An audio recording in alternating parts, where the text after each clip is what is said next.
is, as we thought about impact measurement, we have looked at a lot of frameworks out there. We designed our own framework, stayed away from ESG, focused a little bit more on social impact metrics, and developed a reasonable framework. At that point, we thought about how to innovate on how do we think about impact measurement very differently. And that's where I think Decodis came in. We've started to talk about the difference between impact measurement and impact goal setting, and we think it's an important change in the conversation. Impact measurement has a certain idea of judgment, and it's very binary. Was there impact or was there not? What we tend to find is when we're looking at a portfolio company, at a social entrepreneur, they're having some sort of impact, but it might not be the impact that they intended. It might be quite different.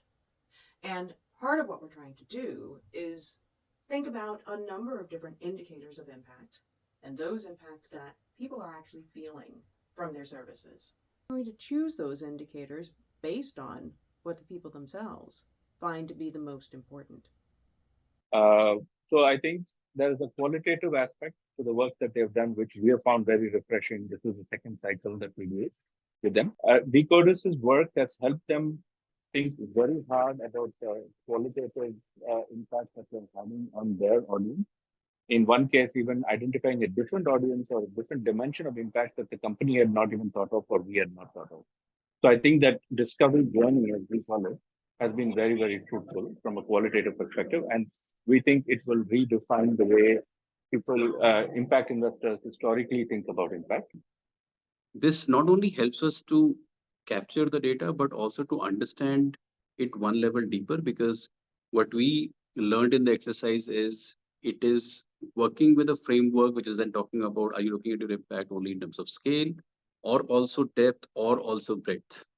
So it just puts a framework in front of us so that we can objectively look at our own data, not only at a point of time, but we can then also look at longitudinally.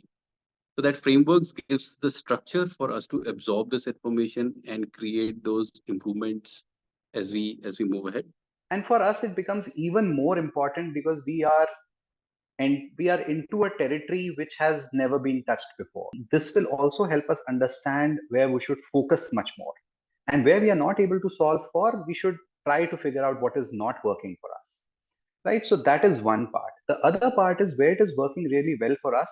I would like to understand how we can scale, or to what extent can we actually scale. And that's the reason why it is extremely important for us to measure impact. Being done by an independent third party who has an expertise in doing it provides much more unbiased, objective data, and it gives you that much extra confidence to actually act on this kind of information and make significant improvements to our business processes, as well as our thinking about how we can get better.